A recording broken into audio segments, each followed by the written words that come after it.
Bonjour tout le monde, ici Patrick Tousignan. Je sais que d'habitude, je vous fais des petits lives avec mon visage, mais aujourd'hui, il y avait un petit peu plus de matière puis plus de mots. Fait que je me suis dit que sûrement que les visuels auraient plus de facilité si j'avais un petit diaporama. Donc, le troisième sujet, la troisième base du succès, c'est en anglais, il l'appelle le Training Balance Scale. En français, je l'ai traduit par l'équilibre dans la formation. Je vais vous montrer un petit peu à quoi ça ressemble. Donc, les deux côtés de la balance, vous allez voir, il y a un côté parce que c'est tout ce qui est mental. Donc, visualiser, créer, décider vraiment de ses objectifs, ses rêves, ses désirs.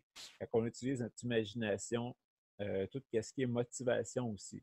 Donc, où aller puiser la force de faire quelque chose, mais là, on va, de ce côté-là, c'est la motivation, l'attitude, la croyance, puis le côté spirituel. Donc, c'est vraiment tout ce qui est en dedans de nous. Ça va être vraiment euh, comme plus mental, je vous dirais. Donc, on n'a pas le côté, comme l'autre côté, je vais vous le montrer, puis après ça, on va faire plus la différence. L'autre côté, on a tout ce qui est physique. Donc, la technique d'exécution, les méthodes, le savoir-faire, la mise en application, tout le travail. Donc, qu'est-ce que ça implique de faire ce projet-là? Donc, d'un côté, on a, si je veux, je ne sais pas, démarrer une nouvelle émission de télévision, ce qui est mon cas. Mais ça, c'est mon but, ma vision, je le vois comment que ça va se passer à peu près, etc. Mais l'autre côté, la technique, pour tout de suite, il n'y a pas grand-chose que je connais. Donc, je n'aurais pas le choix d'engager des techniciens, des caméramans, des choses comme ça pour faire cette partie-là. Mais je sais pas j'espère que je m'explique bien puis que vous comprenez la différence entre les deux côtés de la balance. Un côté qui est vraiment tout dans la tête et puis l'autre côté. Et puis, pas juste dans la tête, il y a aussi comme les sentiments, les sensations qu'on vit en dedans. Donc, si je m'imagine que mon émission de télé fonctionne bien, mais en dedans de moi, je me sens vraiment bien, je me sens fier de ma réussite. C'est cette fierté-là, c'est cette partie-là qui pèse dans la balance. Côté technique, mais c'est vraiment tout le savoir-faire, ça va être tout comment exécuter le projet. Donc, ça va prendre deux caméras, ça va prendre des micros, ça va prendre des choses comme ça. Tout le côté physique qu'on peut toucher, tangible, des mises en application, c'est ça. Donc, si ce qu'on nous a toujours dit aussi quand on apprend, c'est qu'on ne peut pas juste se concentrer sur un côté ou juste de l'autre.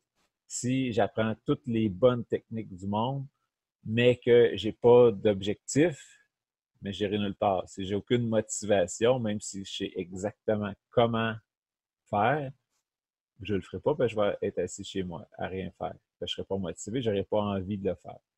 Puis au contraire, si je suis super motivé, si je m'en vais dans un congrès de motivateurs professionnels et puis que pendant 2 jours, ils me montrent tout, ils me motivent au bout, je ressors là plein d'énergie, mais si j'ai aucune connaissance, ben, je ne ferai rien. Et je vais être super motivé à rien faire parce que je ne saurais pas comment.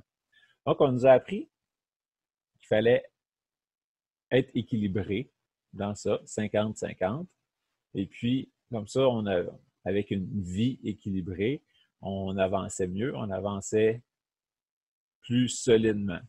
Si on se concentre tout sur un bord ou tout sur l'autre, on va se perdre un peu, puis on ne sera pas équilibré. Maintenant, la solution, c'est pas du tout ça.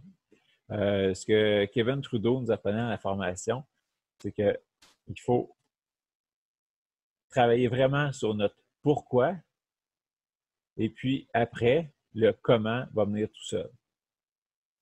Donc, comme je vous disais, toute la visualisation, c'est pourquoi. Donc, pourquoi que j'aurais besoin d'apprendre tout le comment? C'est vraiment pour bâtir mon émission de télévision, c'est vraiment pour sentir la fierté, c'est aussi pour communiquer le message que je veux faire dans mon émission.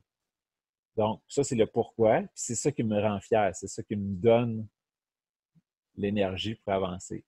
Le comment, mais ça, il va arriver automatiquement. Donc, 99% sur quoi moi je dois travailler, c'est le pourquoi. puis un petit 1% que oui, ça se peut que je commence à poser des actions chaque jour qui vont m'apporter vers la réalisation de mon pourquoi. Mais il faut que je me concentre vraiment sur comment je vais me sentir. Puis après, ce que Kevin disait dans la formation, c'est que le comment, bien, l'univers, ou appelez-le comme vous voulez, mais toutes les solutions vont m'arriver un peu comme par magie. Donc, moi, mon travail, c'est de travailler sur mes sensations, me sentir bien, me sentir vraiment heureux avec ce qui s'en vient. Si je me vois en train de animer mon émission, si je me... Comme la dernière fois, j'écoutais moi-même un autre programme de télévision qui met en vedette un chef qui fait plusieurs projets autres que de la cuisine. Et puis, je me suis arrêté 2 secondes, puis j'ai pensé, peut-être qu'un jour, il va y avoir un couple assis sur leur divan en train d'enregistrer chacun de mes épisodes et puis de les réécouter en rafale. Puis, ça m'a apporté des larmes de joie, j'étais vraiment content. Puis ça, c'est vraiment la partie sur laquelle il faut travailler, c'est de se visualiser dans des belles situations une fois que notre projet est à terme ou quand notre projet va bien, avance bien. Et puis après ça, mais tout le comment, mais il va arriver tout seul, comme par magie. C'est sûr, comme je vous dis, le petit 1%, il n'est pas là pour rien. C'est vraiment pour tranquillement, chaque jour, faire un petit pas en avant. Et puis, vous allez voir, tout va débloquer. Donc, en gros, la mise en application, il suffit de trouver un but et nous sentir vraiment bien. Si vous visez comme objectif de faire 1 million de dollars cette année et puis que vous ne vous sentez pas vraiment bien en pensant à ça, c'est que vous n'êtes pas dans votre sweet spot, vous n'êtes pas à la bonne place. Commencez par vous fixer des objectifs que vous y croyez et puis que vous savez que c'est réalisable et puis dans lesquels vous pouvez vous imaginer déjà réaliser ou déjà atteindre ces buts-là. Après, on se concentre sur la sensation de bien-être que la réalisation de ces objectifs nous procure. Donc, si, comme tantôt j'expliquais pour mon émission de télé, la joie que j'avais de savoir qu'il y a un petit couple qui enregistrait chaque émission puis qui les écoutait en rafale ensemble, mais ça m'a fait vraiment du bien. C'est cette sensation-là en dedans. Il faut se concentrer plutôt que d'essayer de trouver les pourquoi, parce que le comment, il va se présenter de lui-même en temps et lieu. Vous savez l'expression qui dit « Quand l'élève est prêt, le maître se présente », mais c'est en plein ça. Et si on est prêt à assumer les conséquences de notre but réalisé, mais inévitablement, la vie va nous envoyer qu'est-ce qui va se passer, qu'est-ce qu'on a besoin pour réussir. Donc, merci beaucoup pour votre temps. La source, comme je l'ai dit, c'est toujours la formation que j'ai suivie par Kevin Trudeau. Et puis, c'était présenté par Patrick Tousignan. On est dans l'équipe Réussir Ensemble. Vous allez pouvoir nous trouver sur Facebook. C'est le groupe Réussir Ensemble, la communauté.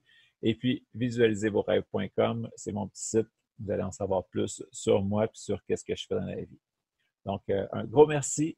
Puis, on se reparle bientôt pour la 4e et dernière étape des 4 bases du succès. Merci beaucoup.